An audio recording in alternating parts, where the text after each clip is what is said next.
Halo, nama saya Geraldi Triputra Izrami.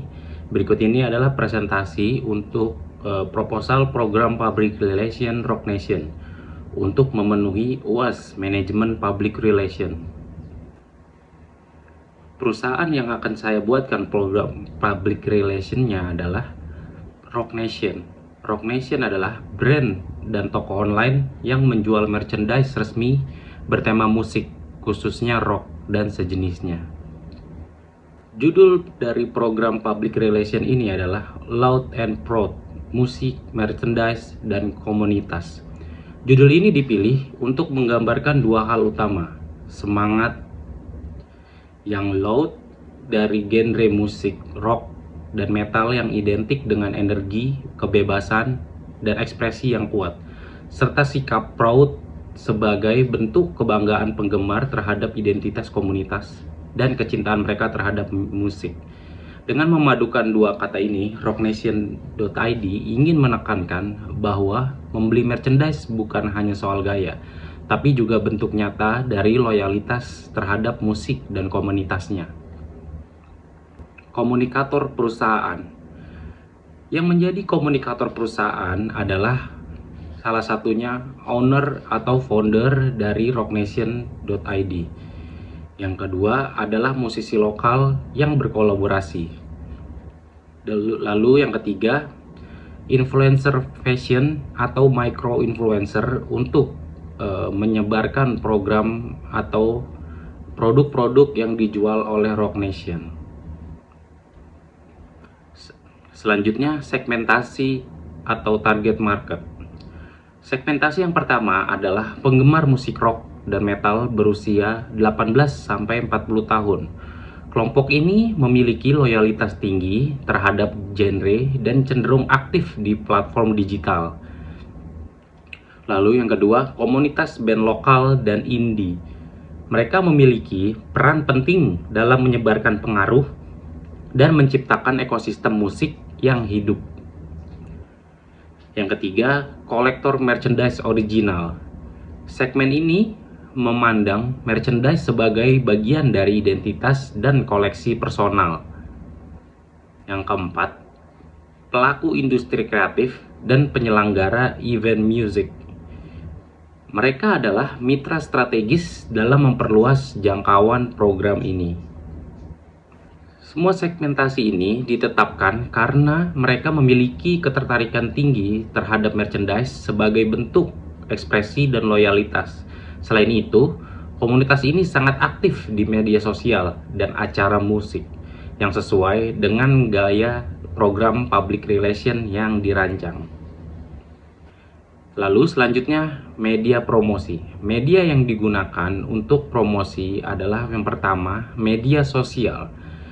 Media sosial yang dipakai Instagram, TikTok, X, dan YouTube. Semua platform ini dipilih karena merupakan platform utama konsumsi konten komunitas musik. Yang kedua, website dan blog.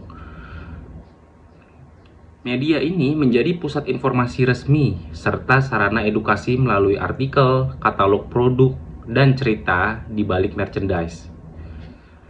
Yang ketiga, kolaborasi media musik seperti USS Fit, High Magazine.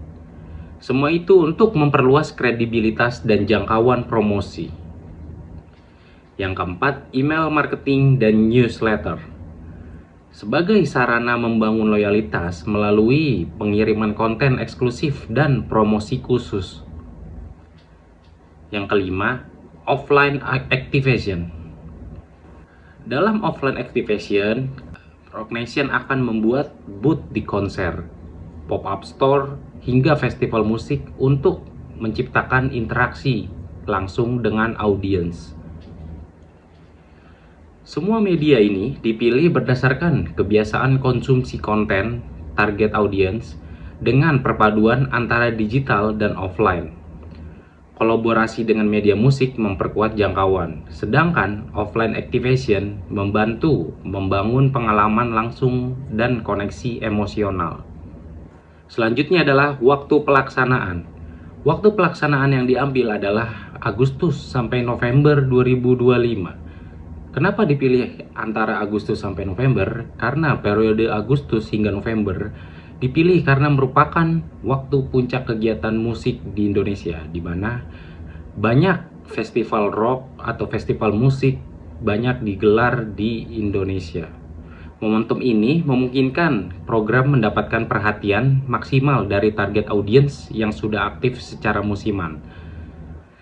Selain itu, menjelang akhir tahun, perilaku konsumen cenderung lebih konsumtif karena mendekati musim liburan dan bonus akhir tahun, sehingga mendukung peningkatan penjualan merchandise.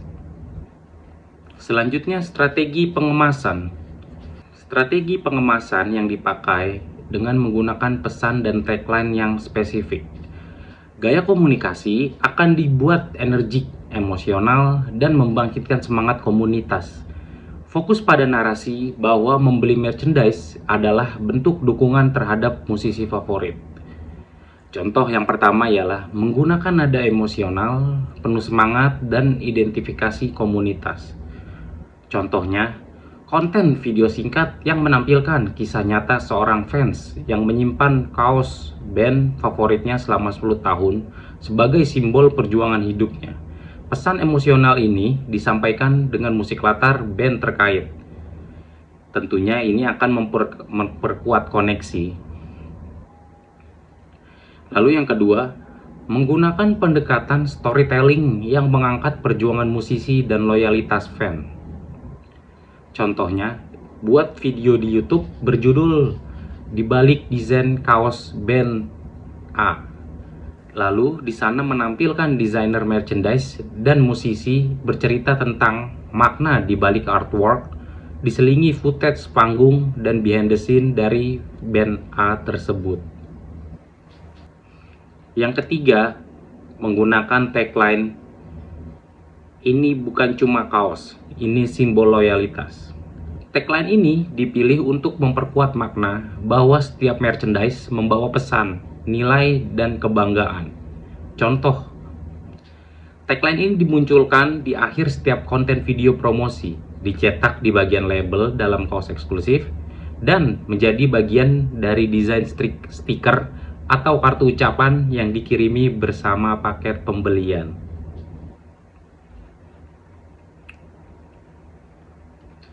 Pengemasan pesan dilakukan dengan storytelling yang mengangkat peran fans sebagai bagian dari perjuangan musisi. Tagline menekankan bahwa setiap produk memiliki nilai emosional dan identitas komunitas. Selanjutnya, tujuan atau goals yang ingin dicapai dari program ini. Yang pertama, meningkatkan engagement komunitas. Contohnya dengan membuat program Q&A mingguan dengan musisi via IG live streaming. Yang kedua, meningkatkan penjualan merchandise resmi. Contohnya, flash sale merchandise selama 24 jam setelah peluncuran video teaser. Yang ketiga, edukasi pentingnya produk resmi. Contohnya, postingan edukatif soal perbedaan merchandise KW dan original. Lalu yang keempat, membangun brand sebagai rumah fans musik sejati. Contohnya, buat komunitas online dengan nama Rock Nation Circle. Di sana nanti fans bisa berdiskusi, giveaway, dan ada juga info eksklusif. Tujuan ini disusun agar selaras dengan misi Rock Nation dalam membangun budaya musik sehat dan berkelanjutan. Selain aspek penjualan, aspek edukasi dan loyalitas juga menjadi prioritas. Lalu selanjutnya strategi branding. Yang pertama, konsistensi visual dan tone of voice. Dengan cara membuat visual dengan template konten berwarna hitam dan merah dengan font tebal. Ini mencirikan bahwa ini adalah musik rock. Yang kedua, kolaborasi dengan musisi dan label musik. Contohnya, kolaborasi kaos desain spesial oleh band lokal dengan Rock Nation dan dirilis eksklusif di Rock Nation. Yang ketiga, loyalty program. Setiap pembelian mendapat poin yang bisa ditukar dengan akses konser atau diskon merchandise. Yang keempat, merchandise edisi terbatas. Contohnya adalah edisi terbatas kaos seri band A yang sedang tur, yang hanya dijual dengan durasi selama 2 minggu. Strategi branding ini bertumpu pada citra Rock Nation sebagai bagian dari gaya hidup musik. Kolaborasi dengan musisi memperkuat asosiasi brand, sementara program loyalitas dan edisi terbatas menciptakan eksklusivitas dan daya tarik koleksi. Selanjutnya adalah identifikasi masalah. Yang pertama, produk KW beredar luas. Contoh, banyak akun e-commerce menjual kaos band palsu dengan harga murah. Yang kedua, kurangnya edukasi soal pentingnya beli produk asli. Banyak fans tidak tahu bahwa pembelian resmi mendukung langsung si musisi. Yang ketiga, distribusi terbatas.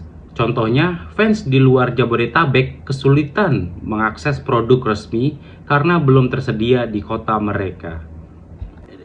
Dalam hal ini, identifikasi masalah dilakukan melalui observasi media sosial, testimoni komunitas pecinta musik atau kolektor di media sosial. Hasilnya menunjukkan perlunya edukasi dan perluasan distribusi agar lebih banyak fans memiliki akses ke merchandise resmi. Lalu selanjutnya, perencanaan atau pemrograman program kampanye public relation. Yang pertama, riset komunitas dan kebiasaan belanja, seperti survei digital tentang preferensi desain dan harga merchandise. Yang kedua, menentukan band partner dan waktu rilis. Contohnya, kolaborasi dengan band A saat merilis single baru. Yang ketiga, kalender konten media. Dengan membuat konten kalender, setiap minggu ada jadwal konten tetap, seperti Senin edukasi, Rabu teaser produk, lalu yang ketiga Jumat adalah konten yang membahas tentang fans. Lalu yang keempat, produksi konten variatif. Contohnya ada behind the scenes, pembuatan merchandise oleh desainer, testimoni fans, dan video dokumentasi musisi di studio. Perencanaan ini dilakukan secara kolaboratif antara tim kreatif, komunitas, dan musisi partner. Konten dibuat agar mampu menciptakan hubungan emosional dan memperkuat narasi loyalitas terhadap musisi. Selanjutnya, langkah komunikasi. Apa langkah komunikasi yang akan dijalankan dalam program ini? Yang pertama adalah live streaming peluncuran. Peluncuran merchandise dilakukan via YouTube Live atau Instagram Live dengan interaksi dengan fans secara real time. Yang kedua, offline activation. Dengan membuat booth Rock Nation hadir, misalkan di salah satu festival musik di Jakarta yaitu Java Rockin Land. Di sana dibuatkan foto booth dan games dan aktivasi-aktivasi yang lainnya. Lalu yang ketiga, referral dan diskon komunitas. Fans yang mereferensikan temannya dapat potongan harga 20%. Program referral ini bertujuan untuk menjangkau banyak audiens secara luas. Yang keempat, storytelling fans. Dengan membuat video pendek di Instagram Reels dengan contoh, kenapa kaos ini berarti buat gue? Di sana, fans akan menceritakan tentang latar belakang kenapa dia suka banget sama kaos yang dia punya. Semua langkah komunikasi ini dilakukan secara dua arah, dari brand ke komunitas dan dari komunitas ke brand. Konten disusun dengan pendekatan otentik dan berbasis pengalaman nyata agar kampanye terasa lebih genuine dan mengena kepada fans atau komunitas. Lalu selanjutnya adalah evaluasi program. Evaluasi yang pertama dari program ini adalah analisis penjualan dan traffic web selama periode kampanye. Yang kedua, engagement rate di sosial media dan pertumbuhan followers dipantau secara berkala. Yang ketiga, feedback dari komunitas dan partner musisi agar kedepannya bisa memperbaiki atau meningkatkan program yang sedang dilakukan. Yang keempat, tentunya survei kepuasan terhadap pelanggan, karena ini akan menjadi feedback bahwa program yang kita jalankan berhasil atau tidak. Semua evaluasi ini dilakukan untuk mengukur efektivitas program atau kampanye yang dilakukan dan menemukan insight untuk perbaikan di program selanjutnya. Sekian penjelasan dari saya, Geraldi Triputra Izrami. Terima kasih atas perhatiannya dan waktunya. Sampai jumpa.